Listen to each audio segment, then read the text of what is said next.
Welcome back to Mobility at Work. This podcast is sponsored by Asper. Asper offers the most powerful, advanced, and secure device management solutions for Android dedicated devices. Meet us to experience the magic of Asper at the Smart Nation Expo and Forum at stand number P8148. It's Hani, and I'm your host for today. How's everyone doing? All right, today we have another guest speaker joining with us. He's a director in cybersecurity and privacy from PwC Southeast Asia Consulting, and he'll be talking about why organizations need comprehensive security as our topic for today. Thank you so much, Mr. Tanvinder, for taking your time to talk in our podcast. We are glad to have you here. So how are you? Hey, Annie. I'm doing great. Happy to be here and part of this podcast. I'm excited. This season of Mobility at Work is powered by Zindesk and sponsored by Asper. Please stay tuned for more content about managing your business with technologies. Thank you so much. Before we continue, could you please tell us a bit about yourself and your company's background? I'm director with PwC SouthEast Asia Consulting, and I'm based in KL. Me, along with my team, core responsibilities include assisting our clients to uplift their security posture in a nutshell. It could be implementing a security tool. It could be advising them on regulatory compliance. It could be advising on uplifting their security posture, creating a security blueprint, reference architecture, policies, anything and everything, basically a 360-degree to uplift their security posture and be ready for what's out there. All right, awesome. Thank you so much, Mr. Tanvinder, for brief introductions of yourself. So back to the topic that you would like to discuss with us today. As technology continues to be an enabler for business innovations and value creations, you and your organizations must have the confidence that your security is adequate to keep our business secure in ever-changing cybersecurity landscape. Modern security solutions are critical to providing the confidence required to innovate and execute with speed, but with so many technologies and services available, it can be difficult to see how they work together to provide true end-to-end protections, right? So I can also understand there is no silver bullet for securing our business, but comprehensive security can be achieved. Could you please tell us or share with us more about the comprehensive security itself? Sure. But before we go into the comprehensive security and the likes, we must first understand some basic concepts of cybersecurity. To make it simple, let's look at an analogy. You are designing a car. You're designing a fast car. You're designing a car which you can drive at a super speed on a highway. Now, if would you want better brakes in that car or not?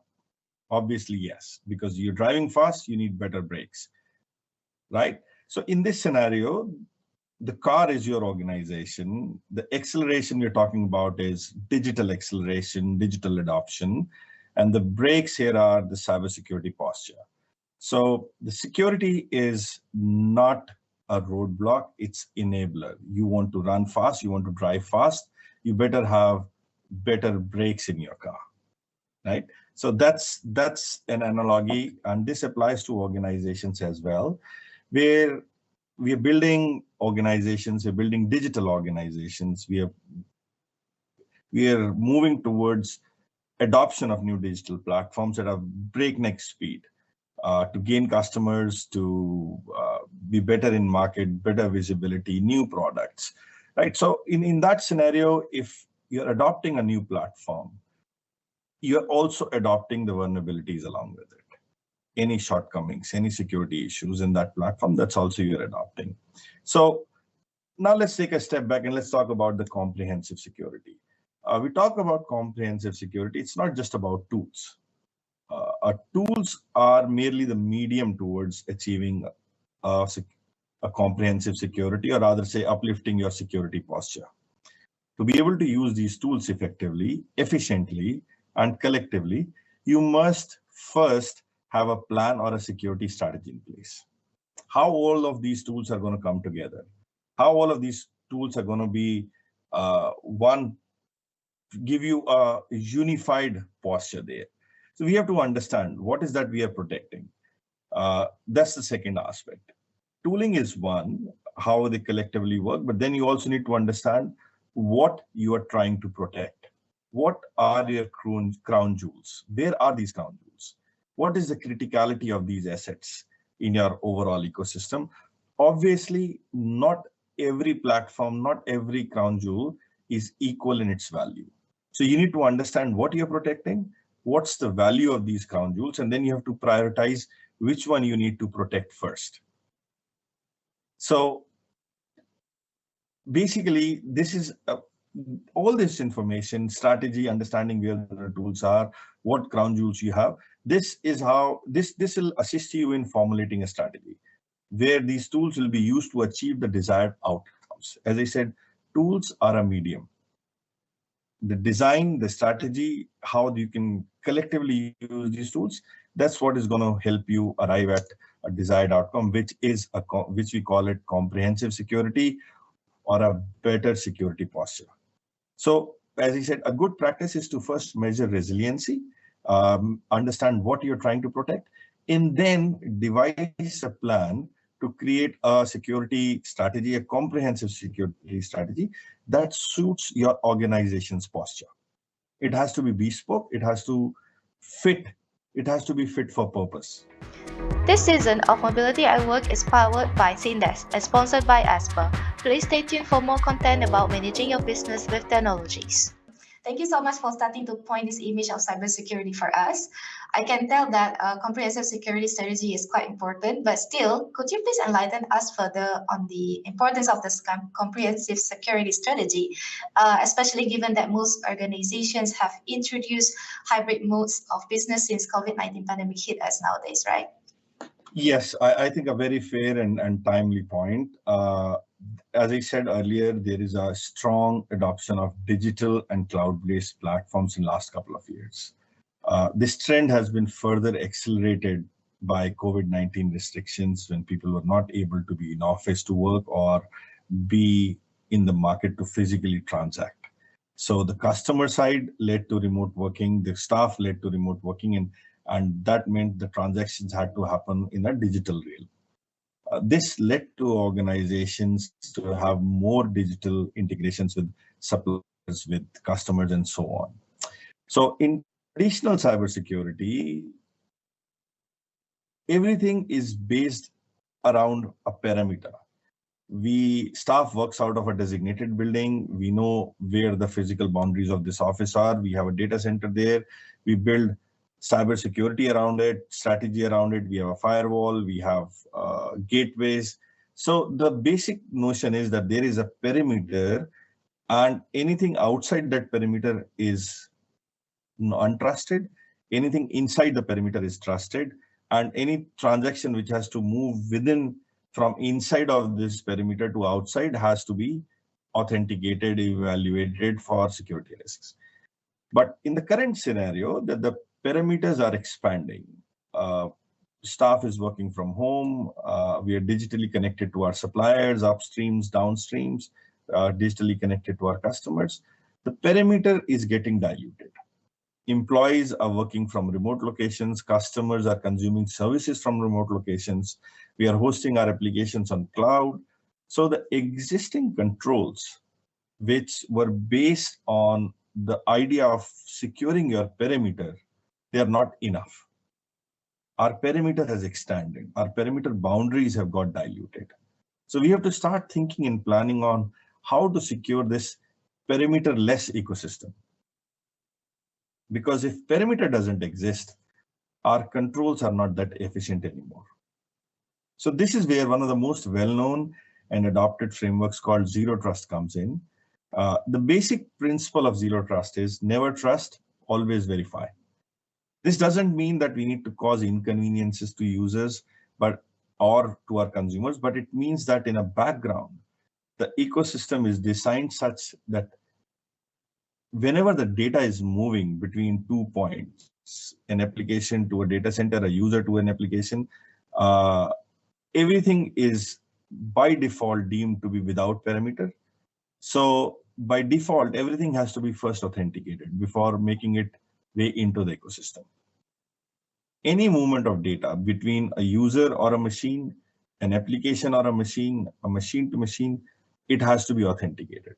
So adopting this concept would require a redesigning of your security architecture, redesigning of your strategy. In some cases, policies, procedures will have to be also fine-tuned. But coming back to the point that there is a shift in terms of how we used to design our strategy, how we used to design our security architecture, because earlier architecture was based on perimeter, and now our perimeter is getting diluted, or other, I should say, slowly, gradually, it's just dissolving. Yes. Now that this picture we have started painting is getting a little clearer, so I'm curious to know what kinds of attacks businesses are challenged with the most lately. Would you mind telling us about the threat landscape in this year, 2022? Well, of course, Ani. Yeah. At PwC, we conduct an yearly survey called PwC Global Digital Trust Insight Survey. And there are a lot many other touch points we have with our customers, with industries, to gauge what's happening around.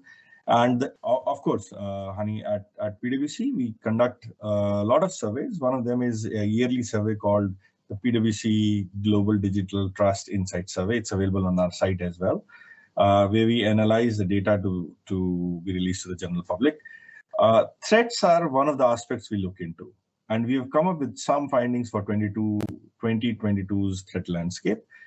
There are two thoughts here on a high level, where 50% of our respondents predict cybercrime to increase by approximately 60%. Out of which, 53% say that nation-state attacks are likely to grow. Mobile, Internet of Things, cloud, these top the list of anticipated targets. But the type of attack could take almost any form. Cloud service attacks have been predicted as a type of attack most likely to increase this year, followed by ransomware attacks and crypto mining. 56% of our respondents expect a rise in breaches via their software supply chain, where when they're buying a software, when the software is coming in, there is some hidden backdoor already in that software. To understand this and get a visual on the complete survey findings, I would suggest you may head over to the PwC site and have a look at our 2022 Global Digital Trust Insight Surveys. This season of Mobility at Work is powered by Zendesk and sponsored by Asper. Please stay tuned for more content about managing your business with technologies. All right, thank you. So, Mr. Tanvinder, how do we ensure that our strategy is effective and will keep the organization secure? Well, Hani, every business is different and every system is different. So each strategy, each plan would definitely vary to suit the requirements and environment of the business. However, creating a good cybersecurity strategy for a business starts with understanding the business. I touched upon it earlier as well. You need to know what you're protecting. So a good cybersecurity strategy will always be tailor-made for a company or for an organization. If it isn't, it's probably won't include the crucial elements because it's very generic. Because of the diversity in strategy, no strategy will be one size fits all. As we said, you have to custom fit, you have to tailor fit for each engagement, each organization. What you're trying to protect, crown jewels will be different for each organizations. The strategy also, the security plan also needs to cover the basics like data management challenges, employee policies, more complex aspect of cybersecurity where it comes to device and networks. So firstly, we should identify and know what is that we are protecting. This includes our assets, data assets, critical application servers, crown jewels, and the likes. The idea behind this is to know the critical components of the business, which we cannot afford to lose, and then build the security strategy around it, to build resiliency around it. Follow key principles like zero trust, defense in depth, so and so as a base of the strategy. The second most important thing about building a strategy is frequently assessing the security posture. Unless we measure our security effectiveness of the controls we have built in, the overall posture we have built in, unless we measure the effectiveness and keep a constant check on our posture, we cannot improve. I'm a firm believer if you don't measure, you don't improve. So you measure your security posture. The gaps must be identified. Mitigation plans should be included into your strategic roadmap. I've seen organizations spending a lot of money on a knee-jerk reactions But my suggestion would be your expenses on cybersecurity should be tied to a strategy, should be tied to a plan. And that plan should be tied down to the gaps which you have identified as part of your assessment, right? So, hold on, I lost the track. Yeah, so the gaps must be identified and mitigation plans should be included in your roadmap. This will in turn give us clarity on how much funding is required for security activities annually. You can have a plan, you can have a method in madness. Similarly, technology is always evolving and improving. Threats and threat actors are also constantly upping their game. That is why constant assessments, keeping up with the latest trends, and planning mitigation is so important. Strategies should include proactive planning rather than getting hit and then realizing, oh, there is a gap. So that's where I'm suggesting, as I said, strategies should include proactive planning and identifying what enhancements need to be done in short-term, mid-term, long-term. I'm saying you cannot boil the ocean in one day. You have to plan.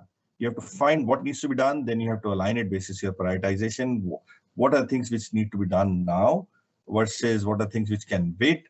Then another angle comes to it is what effectiveness these action items bring to your table. So you have to prioritize and then figure out there's a short-term bucket, is things which I'll have to do right now, which takes short time, gives me the maximum impact, then mid-term and long-term. The idea is to keep your ecosystem as secure as possible can be. And it's a journey, it's not a milestone. Yeah, all right. That is indeed very interesting, Mr. Tan. It sounds like a good list of the items for a business to consider before briefing out their systems. So if I may ask, apart from having strategy in place, how can a business improve the security in the workplace?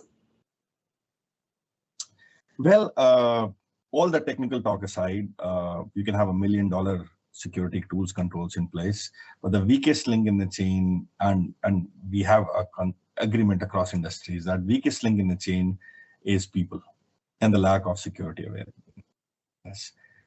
You can have $1 million firewall, you can have $1 million web proxy, but if a phishing email comes in and there is an attachment to it and somebody clicks and downloads, you might be exposed to a ransomware attack. So the workplace security starts with awareness and education.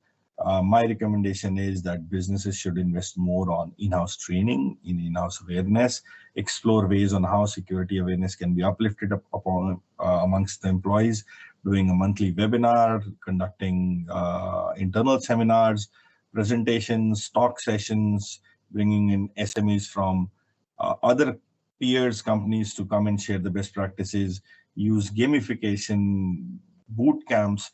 There are a lot of ways basically to help people remember that these are some basics. Frequent testing to identify the level of awareness amongst employees, that's also one key aspect I would suggest. Secondly, from the governance aspect, organizations should be creating processes, SOPs that are as frictionless as possible. Security should be enabler, not a roadblock, as I said earlier. So if we have a process drafted that keeps employee satisfaction in mind without compromising security, I'm very sure it will be well adopted. And adoption of a policy means a better security posture. So to achieve this, Chief Information Security Officers, CIOs will have to work together and complement each other in terms of providing better security solutions, which are efficient and secure the business. One example could be maximum breaches happen because the password is shared, a password is compromised. A possible option could be moving on towards a passwordless journey. There are ways to take password out of equation altogether and better authentication without compromising your security posture. So I think business has to be kept in mind when we are devising our strategy, when we devising our processes, SOPs. All right. Wow. So sometimes we don't realize that the biggest impact can come from the simple solutions. it looks like we have reached the tail end of our discussion today. So thank you so much, Mr. Tanvinder, for taking your time to discuss this with us. That was an absolutely good sharing with us, to be honest. Thank you again for having me today, Hani. I really love talking about technology, talking about how we can assist organizations uplift their security posture. I hope my input was of use to the listeners. Till we meet again, stay safe, have a nice day, and if you want more information, I'm available on LinkedIn. Please stay connected there. Yes, sure, no problem. So we are going to host, we at Syndesk are going to host plenty of podcast sessions with a few more guest speakers in the coming days. So if you are curious about who will be speaking with me next, please stay tuned and keep an eye out for the upcoming episode. We have many more interesting and beneficial topics that we can share with you. To check out our website, syndesk.peace, and follow us on our social media as well for more content about managing businesses with technologies. So I'm Hani, and thank you everyone for listening today. Until next time. Thank you, everyone. Okay.